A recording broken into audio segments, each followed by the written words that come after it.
নমস্কার বন্ধুরা, সবাই কেমন আছেন? আশা করি ভালো আছেন। আমিও ভালো আছি। আমি নীলিমার ভালোবাসা রান্নাঘর থেকে সবাইকে স্বাগত জানাচ্ছি। আজকে আমার রান্নাঘরে আমি একটা নতুন রেসিপি নিয়ে এসেছি। আপনারা দেখবেন, জানবেন, বুঝবেন, খাবেন, খুব ভালো লাগবে। চলুন তাহলে আমি দেখিয়ে দিই আমার রেসিপিটা। এই দেখুন, আমি ধোসা বানিয়েছি। এই ধোসাটা বানাতে কি কি লাগবে না লাগবে সব কিছুই ভিডিওতে দেখাবো। আপনারা প্রথম থেকে শেষ পর্যন্ত দেখলে বুঝতে পারবেন আমি কিভাবে বানাচ্ছি। আর কিছুটা উপকরণ আমি বাড়ি থেকে করে নিয়েছি, সেটাও আমি দেখাবো এখানে। আপনারা দেখতে থাকুন। আর এই যে ধোসার চাটনিটা কীভাবে বানিয়েছি এটাও আমি দেখাবো। এটাও আমি বাড়ি থেকে কিছুটা উপকরণ করে নিয়ে এসেছি। তারপর এখানে আমি যেটুকু করেছি ওটাও আমি দেখাবো। চলুন তাহলে আমি আমার রান্নাঘরেই আছি। আমি এখন সব রেডি করে কী লাগবে সব কিছু দেখিয়ে দিচ্ছি। আমি নিয়েছি 50 গ্রাম ইমলির ডাল নিয়ে ভিজিয়ে রেখেছিলাম, আর 50 গ্রাম ছোলার ডাল ভিজিয়ে রেখেছিলাম, আর 100 গ্রাম গোবিন্দভোগ চাল ভিজিয়ে রেখে পেস্ট করে নিয়েছি। আর ভিজিয়ে রাখার কারণ হচ্ছে 2 ঘন্টা ভিজিয়ে রাখতে হবে। 2 ঘন্টা ভিজিয়ে রেখে আমি পেস্ট করে 8 ঘন্টা রেখে দিয়েছিলাম। এই দেখুন, 8 ঘন্টা রেখে দিয়েছিলাম ওটার মধ্যে। এবার আমি ঢেলে দেবো। আর এটা পুরো পেস্ট নয়, দেখুন একটু সামান্য দানা দানা।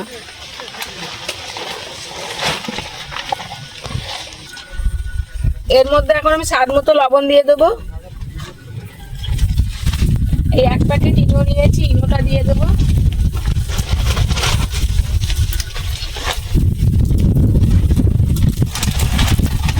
ভালো করে পেস্ট করে নেব। ইনোটা দিয়ে আর লবণ দিয়ে আমি ভালো করে পেস্ট করে নিয়েছি। এবার রেখে দিলাম। এবার চাটনিটাও বাড়ি থেকে পেস্ট করে নিয়েছি। কিভাবে কি করেছি আমি দেখিয়ে দিচ্ছি।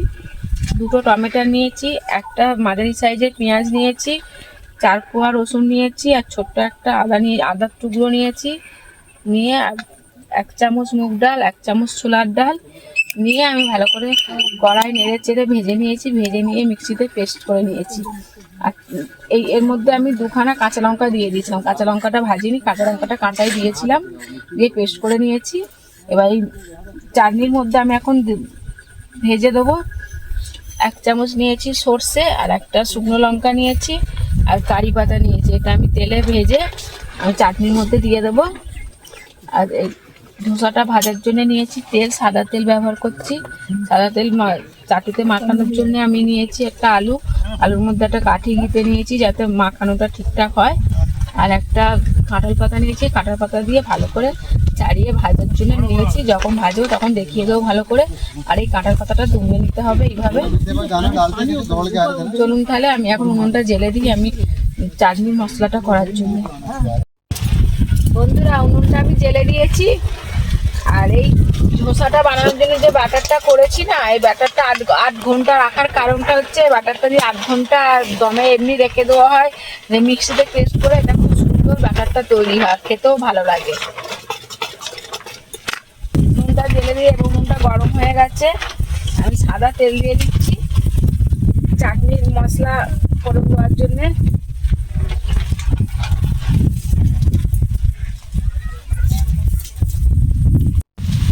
চাটুটা গরম হয়ে গেছে, তেলটা গরম হয়ে গেছে। আমি শুকনো লঙ্কা দিয়ে দিচ্ছি। আমি আজ কড়া ব্যবহার করছি না। সর্ষেটা দিয়ে দিচ্ছি 1 চামচ। সাদা আর কালো সর্ষে মিশিয়ে নিয়েছি। আপনারা চাইলে সাদা সর্ষে দিতে পারেন, কালো সর্ষেও দিতে পারেন। কারি পাতা পরিষ্কার করে ধুয়ে নিয়েছি, কারি পাতা দিয়ে দিচ্ছি।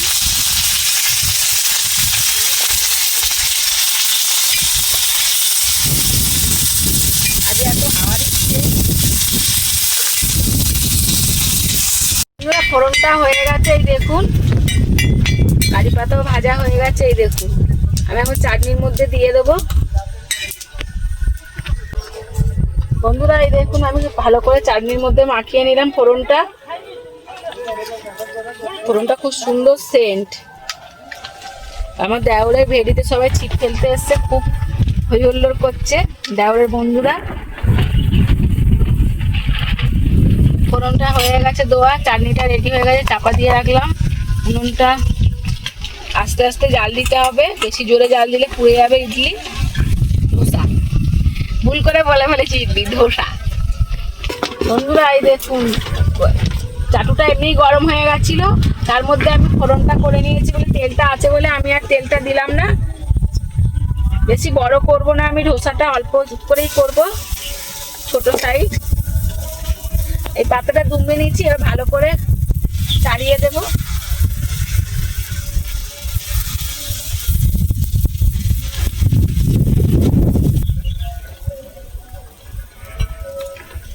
জালটা বেশি জোরে দিলে হবে না, আস্তে আস্তে জাল দিতে হবে, নাহলে পুড়ে যাবে।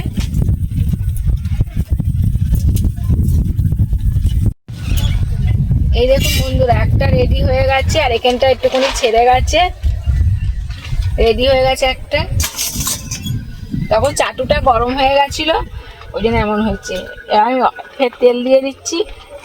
এই দেখুন আলুর মধ্যে তেলটা লেগে আছে, এই তেলটা আমি বুলিয়ে নেব চাটুতে চারিদিকে। বেশি তেল লাগে না ধোসা বানাতে গেলে। ফের আমি 1 চামচ দিয়ে দিচ্ছি। কাঁঠাল পাতা দিয়ে পুরো চাড়িয়ে দিচ্ছি।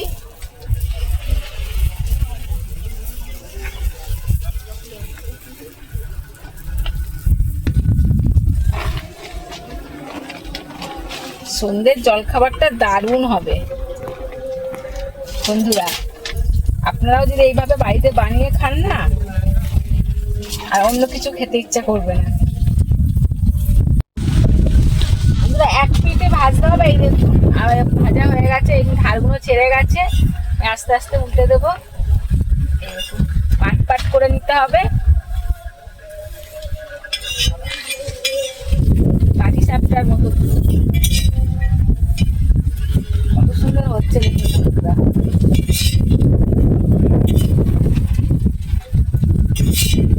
এই দেখুন আবার একটা রেডি হয়ে গেছে। আমি এইভাবে সবকটা বানিয়ে নেব